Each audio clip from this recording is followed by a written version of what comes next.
Video करून घ्या. हे लाईव्ह कर, माझे लाईव्ह केलं का?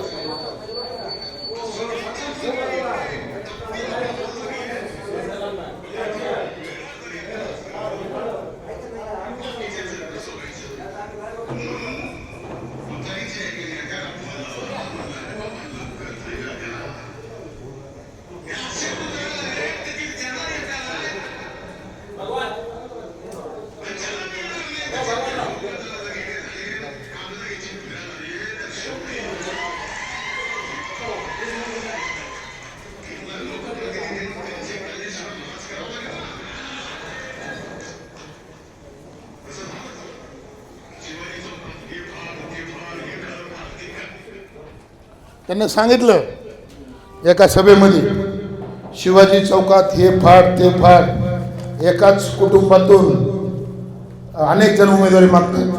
माझा पालकमंत्र्याला प्रश्न आहे की तुमच्याच कुटुंबात खासदारकी, तुमच्याच कुटुंबात आमदारकी, तुमच्याच कुटुंबात जिल्हा परिषद, तुमच्याच कुटुंबात ग्रामपंचायत, हे काय तुम्ही ताम्रपत्र घेऊन जन्माला आलेत का की तुमच्याच कुटुंबाला द्यायचं सगळं? तुमच्या डॉक्टर बाबासाहेबांच्या घटनेमध्ये असं कुठे लिहिलंय का की कुणी तिकीट मागू नये? जसं तुमच्या कुटुंबात खासदार, आमदार, पालकमंत्री, जिल्हा परिषद, ग्रामपंचायत हे तुम्हाला नेम नाही का राज्यात? सगळं तुम्हालाच पाहिजे का? मग दुसऱ्या लोकांना उमेदवारी मागण्याचा अधिकार नाही का? आणि त्यांनी सांगितलं की चौकातले पोस्टर फाडले आणि पवार साहेबांच्या फोटोवर शाही लावली. हा तो त्यांचं शाही लावणारा आणि पोस्टर फाडणारा त्यांचा फोटो मी दाखवतो.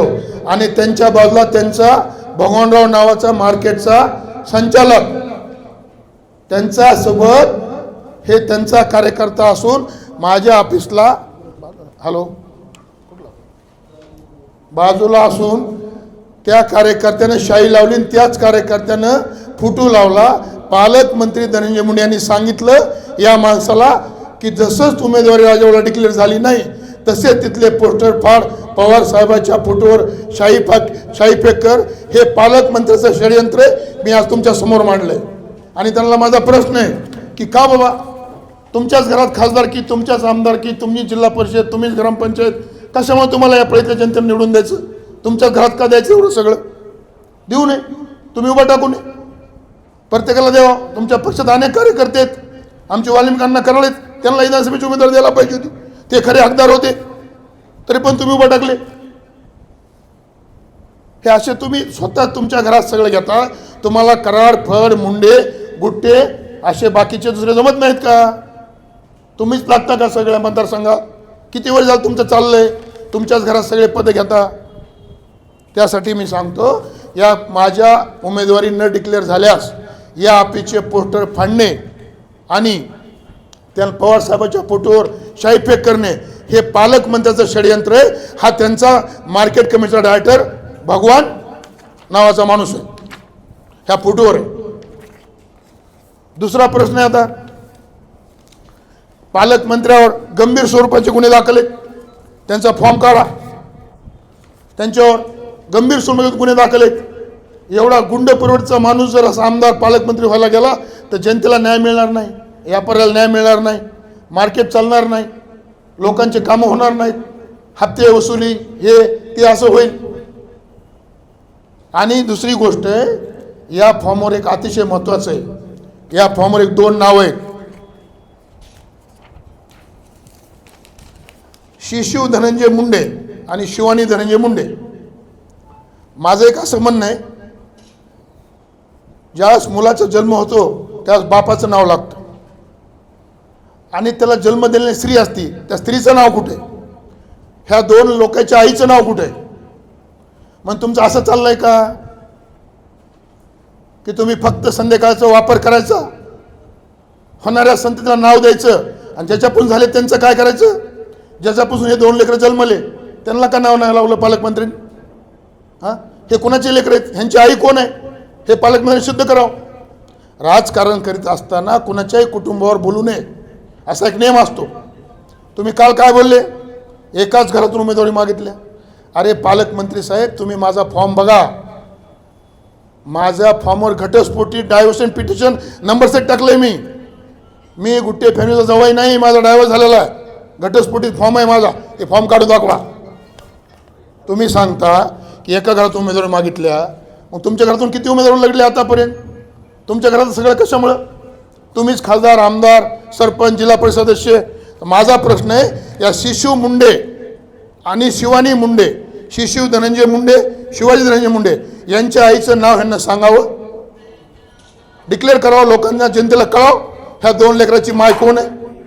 तुम्ही आमच्या कुटुंबावर बोलल्यास आम्ही तुमच्या कुटुंबावर बोलल्याशिवाय राहणार नाही, हे तुम्ही समजून घ्या पालकमंत्री साहेब. तुम्हाला कोणाच्या कुटुंबावर बोलायचा अधिकार काय? काय तुमचं काम आहे पालकमंत्र्याचं? सकाळी हे, दुपारी ओढायचं आणि संध्याकाळी लागायचं, हे पालकमंत्र्याचं काम आहे. सध्या सगळ्या जगाला माहित आहे काय पालकमंत्री करतात. बीड जिल्ह्याचे पालकमंत्री म्हणण्याचं काम काय आहे? सकाळी, दुपारी आणि संध्याकाळी.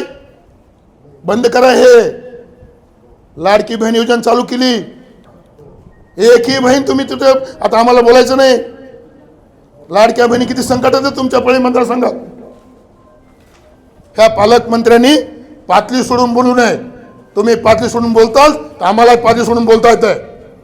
तुम्ही काय म्हणून आमच्यावर टीका करता? आम्हाला तिकीट मागायचा अधिकार नाही आणि तुम्ही सांगताय पुन्हा की मी राष्ट्रवादीच्या नेत्याला फोन केला तुतारीच्या. अरे गद्दारचा फोन पवारसाहेब घेत नाहीत. पवारसाहेबाच्या पक्षात कुणीच गद्दारचा फोन घेत नाहीत आणि तुम्ही गद्दारी केली पवारसाहेबाला. आज पवारसाहेबाच्या तुम्ही पोस्टर फळा लावले, षडयंत्र करून त्यांच्या पोस्टरवर शाही फेका लावली. याचं उत्तर तुम्हाला पळीतली जनता देईल. पवारसाहेब महाराष्ट्राचे, देशाचे जाणते राजे आहेत, दैवत आहेत अनेक समाजांचे. ते समाज तुम्हाला माफ करील का? पवारसाहेबाच्या फोटोवर तुम्ही जर शाही लावायला लावली, पवारसाहेबाच्या पोस्टर जर तुम्ही फळा लावले, तर तुम्हाला इथं या परळी मतदारसंघातला कोणताही समाज मतदान करणार नाही.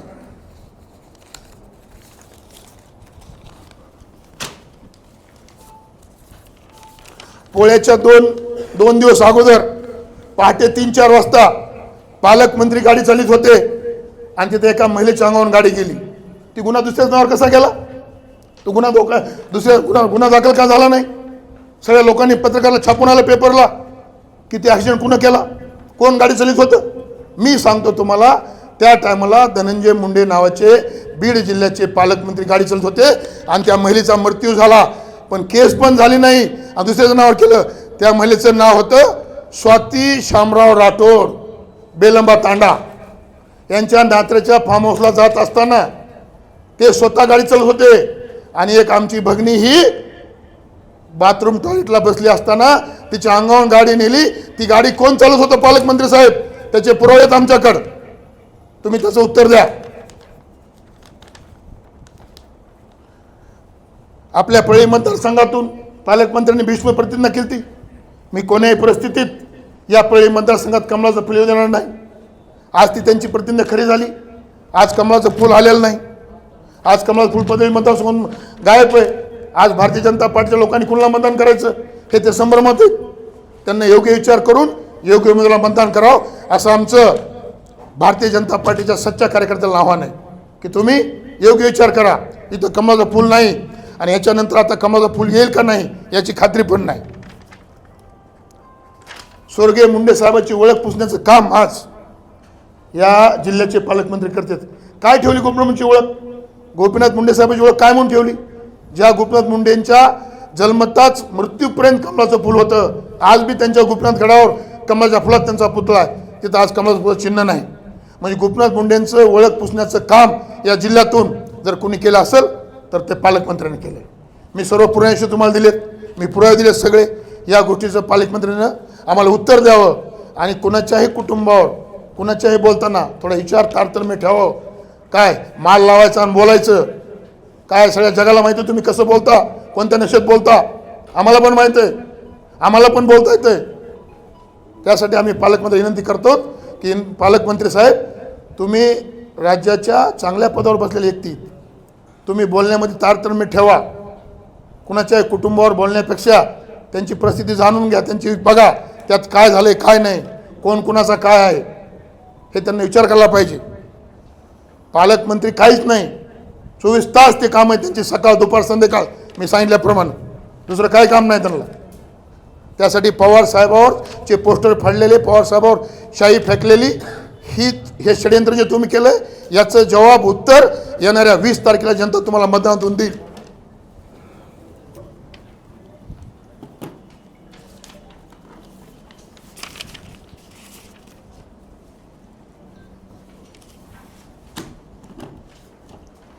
विचारा आता काय प्रश्न विचारायचं तुम्हाला. काय पाडले, काय पुढे पुरा आहे, खोटेत खोटेत का पुरा आहे?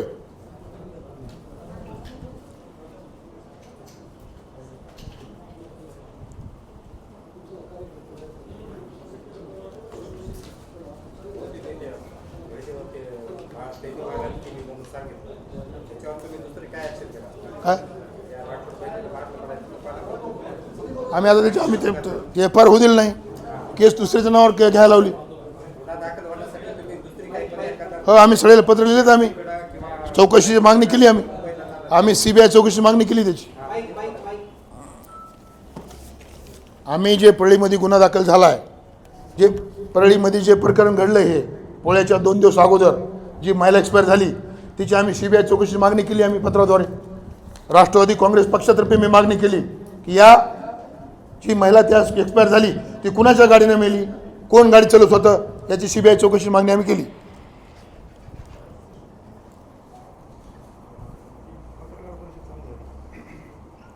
बीड जिल्ह्याचा पीक विमा हा प्रश्न फार गंभीर बनलेला आहे.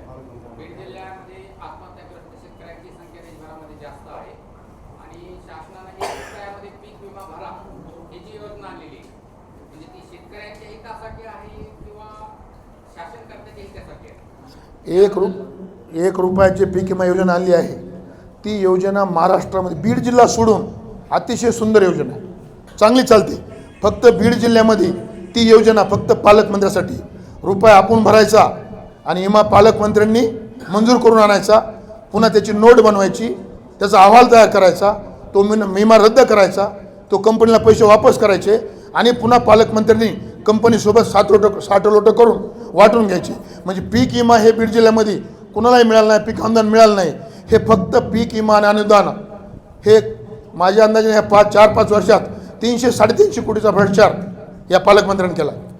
त्यातच आणखी एका ठिकाणावर आलेलं आहे किंवा देवस्थान जमिनी असतील किंवा इतर कोणत्याही शासकीय जमिनी असतील त्यावरती सुद्धा पीक विमा भरला गेलेला आहे आणि तो सुद्धा विमा उचलला आहे. देवस्थानच्या जमिनी असतील, शासकीय जमिनी असतील किंवा माझ्या नावावरचा पीक विमा त्यांच्या कार्यकर्त्यांनी भरलेला आहे. आणखी त्याच्यामुळे ॲडिशनल एक गोष्ट आहे की जमीन एकाची आणि इमाना दुसऱ्यानं भरला. देवस्थानच्या जमिनी तुम्हाला माहिती आहे, जगमित्र कारखाना देवस्थानच्या जमिनीवर उभा करायचा प्रयत्न केला, ते देवानं उभा केला करू होऊ दिला नाही, ह्यांना पण केला नाही. जगमित्राची पूर्ण जमीन ही देवस्थानची, त्याच्यामार्फत मी EDकडे माझा FR आहे, ECR नंबर 2 2022, किंवा त्याच्यावर माझा जगमित्र कारखान्याला जगमित्र कारखान्याचा FR आहे बर्दापूर पुरुषांना की त्यांना मठाची जमीन खाल्ली.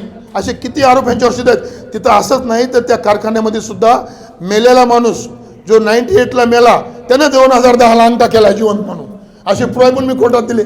म्हणजे ह्यांचं पालकमंत्र्याचं जमिनी लाटणे, देवस्थानच्या त्यांच्यावर इमे भरणे, इमा खाणे, अनुदान खाणे, जनतेला कुठेही जनतेसाठी काम न करणे आणि मतदान आता आलं की आमाप पैशाचं वाटप करणे आणि इलेक्शन लढणे, हे काम सध्या पालकमंत्री करत आहेत.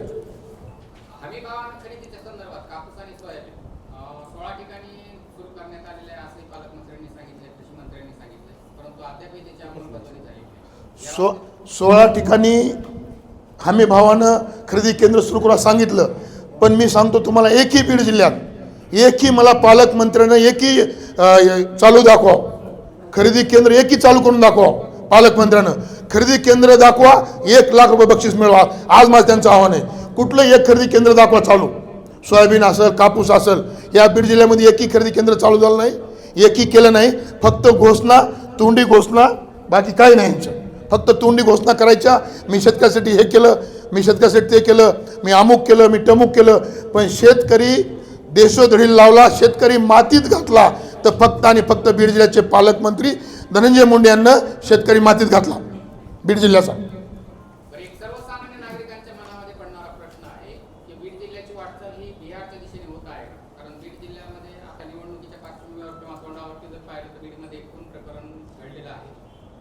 अवैध शस्त्र सुद्धा मोठ्या प्रमाणामध्ये सापडत आहे. तर या एकंदरीत पार्श्वभूमीकडे आपण कुठल्या दृष्टीने पाहतो? बीड जिल्हा हे बिहार करून टाकलाय पालकमंत्र्यांनी. शस्त्र, पैसा, खून, मारामाऱ्या, खोट्या केस हे पालकमंत्र्याचा मूलधंदा आहे. एक मूलधंदा असतो माणसाचा. जसं तुमचा मूलधंदा पत्रकार असतात, जसं माझा मूलधंदा काय असतो, तसं पालकमंत्र्याचा मूलधंदा म्हणजे खून करणे, करायला लावणे, शस्त्र बाळगवणे, मताला पैसे वाटणे, दादागिरी करणे, खोटे गुन्हा दाखल करणे हे पालकमंत्र्यांनी बीड जिल्ह्यामध्ये चाललं आहे.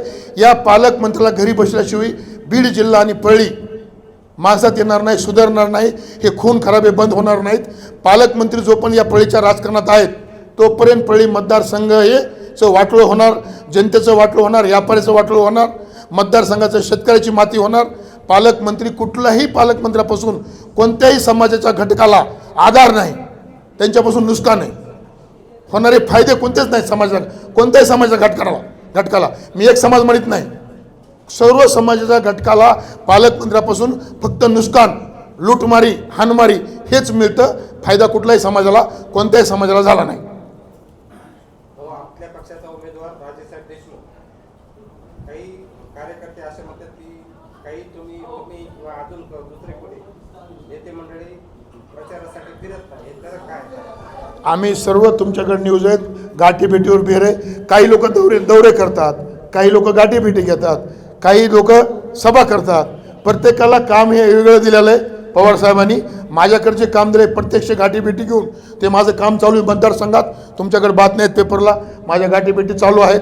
माझ्याकडचे कामं दिले ते करलो. आता कुणाला फिरण्याचं काम आहे, कुणाला सभेचं आयोजन करण्याचं काम आहे. प्रत्येकाचे कामं वेगवेगळे करून असेच उमेदवार प्रत्येक गावी भेट देतो.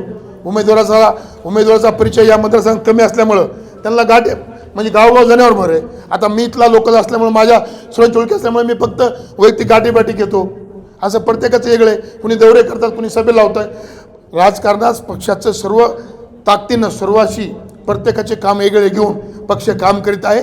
पवार साहेबाचा या मतदारसंघावर आहे आणि पवार साहेबासोबत गद्दारी केली पालकमंत्र्यांनं. पालकमंत्री पवार साहेबाकडून निवडून फुटून गेले, दुसरीकडे मंत्री झाले, त्यांचा स्वार्थ आला आणि पवार साहेबांनी सांगितले गद्दारांना पाडा पाडा पाडा.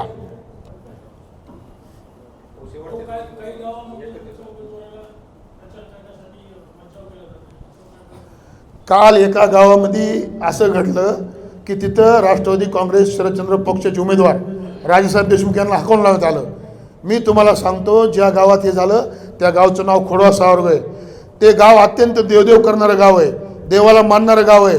तिथं सप्ते, शक्ती, बारस, एकादश असं होणारं गाव आहे. या पालकमंत्र्यानं तिथं त्यांचे गुंड नेऊन बसवले, एक 15-20 गुंड बसवले टाटा सुमो गाडीमध्ये आणि त्यांना या गुंडानं हाकलले, गावानं नाही. ज्या पालकमंत्र्यांनी तिथे गुंड बसवते त्या गुंडांना त्यांना हाकललंय गावाच्या बाहेर. गावानं हाकललं नाही. गाव हे देवदेव करणारं त्या गावातले सर्व देव माणसं आहेत. त्या गावात असं होऊ शकत नाही. पण पालकमंत्र्यांनी तिथं गुंड बसून त्या लोकांना बाहेर काढण्याचं काम आणि जातीवादीत विष पेरण्याचं काम पालकमंत्री धनंजय मुंडे यांनी केलंय. मी सांगितलं तुम्हाला, प्रत्येकाचे कामं वेगळे आहेत. प्रत्येकाचे काम, उमेदवाराच्या गाठीभेटी चालू आहेत, उमेदवार गावगाव जात आहेत. मी उमेदवार म्हणून सांगताय. आता मी दिलं, मी पक्षाचा, राष्ट्रवादी काँग्रेस पक्ष, शरद पवार पक्षाचा एक निष्ठावंत कार्यकर्ता आहे. मी उमेदवाराच्या रेसमध्ये होतो. म्हणजे प्रत्येकानं आता एक माणूस सगळे कामं करू शकत नाहीत. मी तुम्हाला पक्षातर्फे उत्तर दिलं, ते मी जे तुम्हाला उत्तर दिलं ते राष्ट्रवादी काँग्रेस शरदचंद्र पक्षातर्फेच आहे. आपल्या माध्यमातून परळी शहरातून राजेसाहेब देशमुख यांना किती मताची लीड मिळेल? मी ज्योतिषी नाही भविष्य करायला, पण आम्ही ज्या प्रकारे घुसून काम करतोय, आम्ही गाठीभेटी घेतोय, लोकांचे हात जोडतो, लोकांना समजून सांगतो, त्यास मी सांगतो की नक्कीच लीड मिळेल. पण किती मिळेल लीड ही मला आज सांगता येणार नाही. एक दिवस शिल्लक राहिलेला आहे, तर आता मोठ्या सभा आपल्या पक्षाच्या नेत्यांच्या कुणाच्या आहेत? आजपर्यंत आणखी कोणी सभा आलेली नाही. आता मला वाटत नाही की आणखी सभा आता कोणाची होईल. आता सभेमध्ये मोठे नेते आम्हीच मोठे नेते. पळीमध्ये राजबापूरच मोठा नेता आहे, माझीच आता सगळ्या गाठीभेटी चालू आहेत. त्यामुळे आता पक्षानं उमेदवारांना कोणी मोठ्याची आशा न करता आम्ही जोरानं काम करलो, याच्यावर त्याचा विजय होईल. पक्षानेच मला सांगितलं, तुम्हीच वरिष्ठ आहेत पळीमध्ये, तुम्हीच आमचे युवक नेते आहेत, तुम्ही ताकदीनं काम करा आणि उमेदवार निवडून आणा. आता होणार. आता माझी ज्या 7-8 वाजता सभा आहे ते तर माझं भाषण आहे. 18 तारखेची शांती सभा होईल आमची. तिथं मी ते उमेदवार हजर आहे. तिथं मी भाषण करून तुम्हाला सगळ्याला संबोधित करील, जनतेसह मतदारसंघ पत्रकार बांधवांना सुद्धा. बरं, एक मिनिट भाऊ. या सर्व निवडणुकीत परळी मतदारसंघामध्ये ओबीसी विरुद्ध मराठा असं एक चित्र रंगवलं जातं. आता तुम्ही ओबीसी बिलॉंग करता, तुम्हाला काय पार्श्वभूमी वाटते की ह्या निवडणुकीमध्ये काय चित्र आहे? मी तुम्हाला सांगतो, या विधानसभेमध्ये जातीवादावर निवडणूक नाही आहे, ओबीसी विरुद्ध मराठा निवडणूक नाही आहे. सर्व जनता सोबत राहून गुणागोविंदानं गुढीनं आज इथं बसलेले सर्व पक्ष, सर्व जातीचे पत्रकार आहेत. असं ह्या परळी मतदारसंघात नाही आहे. काही लोकांकडून असं दाखवण्यात येत आहे, ते चुकीचं आहे. सर्व समाजाला घेऊन राष्ट्रवादी काँग्रेस शरदचंद्र पवार पक्ष चालतं आहे. ओबीसी असेल, मराठा असेल, मुस्लिम असेल, मागासवर्गीय असेल, आम्ही सर्व मिळून एकत्र काम करतोय आणि एकत्र निवडण्यासाठी आम्ही आमच्या जीवाचं रान करतोय. आणखी एक आहे, तुम्हाला नगरपालिकेचा बराच अभ्यास आहे. हो, वाढीव पाणी पुरवठा जल जीवन मिशन अंतर्गत परळीमध्ये जवळपास 350 कोटीची काहीतरी मंजूर आहे. तर ते काम कुठपर्यंत आले तुमच्याकडे? मी सांगतो, 2दा पाईपलाईनचे टेंडर झाले. एकदा झालं 130 कोटीचं, पुन्हा झालं 170 कोटीचं. 300-350 कोटी नगरपालिकेमध्ये आले. पण आजही परळी शहराला 8-8 दिवस पाणी नाही. पाईपलाईन तुटून गेल्या, टाक्याचं काम बरोबर झालेलं नाही. टाकीच पळीत बघा तुम्ही, लिकेज झाल्या टाक्या, कुठेही पाईपलाईन नाही. त्या कामाचं इथं पळीत कसं चाललं आहे, या हेडचे पैसे त्यावेळेवर टाकायचे. मी तुम्हाला सांगतो, नगरपालिकेत चालली पळीची. टेंडर मिळालं, गुद्देदाराला 50% मोबल्याचं ॲडव्हान्स देतात, गुत्तेदाराला 10%, 40% पालिक मंत्र्याला. मग आता दुसरं काम आलं की त्याचे 40% इकडून 50% उचलायचे, 10% द्यायचे दुसरा गुत्तेदार, त्याचे 40% घ्यायचे, पहिल्याला द्यायचे. अशा पद्धतीनं काम चालू असल्यामुळं योजना कंप्लीट होईल असं वाटत नाही. आता आपलं पुढचं ध्येय परळीची नगरपालिका राष्ट्रवादी काँग्रेस पक्षाच्या ताब्यात घेण्याचं आणि लोकांना, जनतेला रोज पाणी द्यायचं. कुठलाही भ्रष्टाचार झाला पाहिजे. आज मला सांगा, तुम्ही मागे एक पिटिशन केलं आहे, मी कोर्टात तरी चालू आहे. तुम्ही माझी प्रॉपर्टी विकत घेतली, तुम्ही कुणाला ऐकली, त्यावर नगरपालिकेने 1% टॅक्स लावला आहे, जो टॅक्स लावता येत नाही. लोकांकडे असे टॅक्स 100 कोटी रुपये टॅक्स भरला आहे. त्यासाठी मी जनहित याचिका केली हायकोर्टात. त्याचा निकाल लागला. माझी मागणी, भरलेल्या लोकांचे पैसे वापस करा, इथून पुढे पैसे घेऊ नका. हे नगरपालिकेमध्ये चाललेला भ्रष्टाचार आणि त्याच्यावर इलेक्शनमध्ये चाललेलं हे वाटप म्हणजे नगरपालिकेचा भ्रष्टाचार, पालकमंत्र्याची वाढलेली 3 पट प्रॉपर्टी, आज इलेक्शनमध्ये होत असलेला अमाप पैशाचा खर्च, हे नगरपालिकेत झालेल्या भ्रष्टाचाराचंच रूप आहे.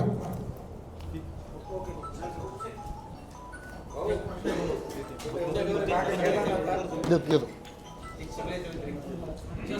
6 महिन्याखाली महाराष्ट्र शासनानं कृषी महाविद्यालयाची मंजुरी जवळपास सगळीकडेच दिलेली आहे. पण एक कृषी तज्ञ तयार व्हावेत म्हणून आपल्या परळीलाही कृषी महाविद्यालय मिळाले. पण 6 महिने झाले नाही मिळाले. तत्पूर्वी जसं त्याच्या प्रोसेसमध्ये सुद्धा आणलं, विद्यार्थ्यांना प्रवेश सुद्धा घ्यायला चालू केली. पण आपल्या इथं कुठेही त्याचं इन्फ्रास्ट्रक्चर नाही आहे, मुलांना बसण्याची व्यवस्था नाही आहे, कुठल्या हॉस्टेलची व्यवस्था नाही आहे. अशा परिस्थितीत त्या हॉस्टेलला येणारं अनुदान, ते येणारं अनुदान कुठे आणि त्या मुलांना शिकवणार कसे, त्या विद्यार्थ्यांना कुठून ज्ञान मिळणार आहे? परळीमध्ये जे कृषी विद्यापीठाचं मंजूर झालं, जे 0.0च्या ह्याच्यावर टाकाय ठरलं, ते काम झालं नाही, त्याचं टेंडर झालं नाही. पण त्याच्यात जे ॲडमिशन झाले, त्यात लोकांची फी घेतली आली, कॉलेज नाही झालं, फक्त मंजूर झालं नाही. पण त्याचे ॲडमिशन कसे झाले म्हणजे बोगस आहे. हे त्यांच्यापाशी एक माणसं आहेत, ते शिक्षण क्षेत्रातले 2-3 शिक्षण महर्षी म्हणतात, त्यांचं काम आहे ते पैसे खायचे. त्यांचे जर ते अलिबाबांनी 40 चोर बदलून तर त्यांचं काम आहे की ॲडमिशन, कॉलेज नसताना ॲडमिशन देणं, पुन्हा त्याचं काम करणं, पुन्हा त्याचे पैसे घेणं. त्यांचं ॲडमिशन नाही, हे पैसे खाणं, हे पूर्ण इलेक्शनसाठी केलेले, निवडून धनंजय मुंडेला निवडून येण्यासाठी फेकला तो जुमला आहे. तो एक त्यांचा कट आहे. म्हणजे हे येते किंवा आपण कृषी महाविद्यालय आणलं म्हणा, त्याचे ॲडमिशन करा आणि त्या विद्यार्थ्याला पास घरी, त्यांच्या शिक्के घरीच आहेत, सह्या घरीच आहेत. त्यांना कृषी ते सगळे कुलगुरू तेच असते, स्वतः सह्या करतात, ते शिक्के मारून सगळं भ्रष्टाचार आहे, सगळा फोपवलेला आहे. मी आता विनंती करतो सगळ्याला की आपले पत्रकार दिलीपराव बिडकर, आपले हे बद्दर यांचं दुर्दैवी मृत्यू झाला, ते आपल्या सर्वांतले होते. तर माझ्या ऑफिसला आज त्यांनी जर पहिलीच पत्रकार परिषद आहे, तर आपण 1 मिनिट उभा टाकून त्यांच्या आत्मेला श्रद्धांजली व्हावं.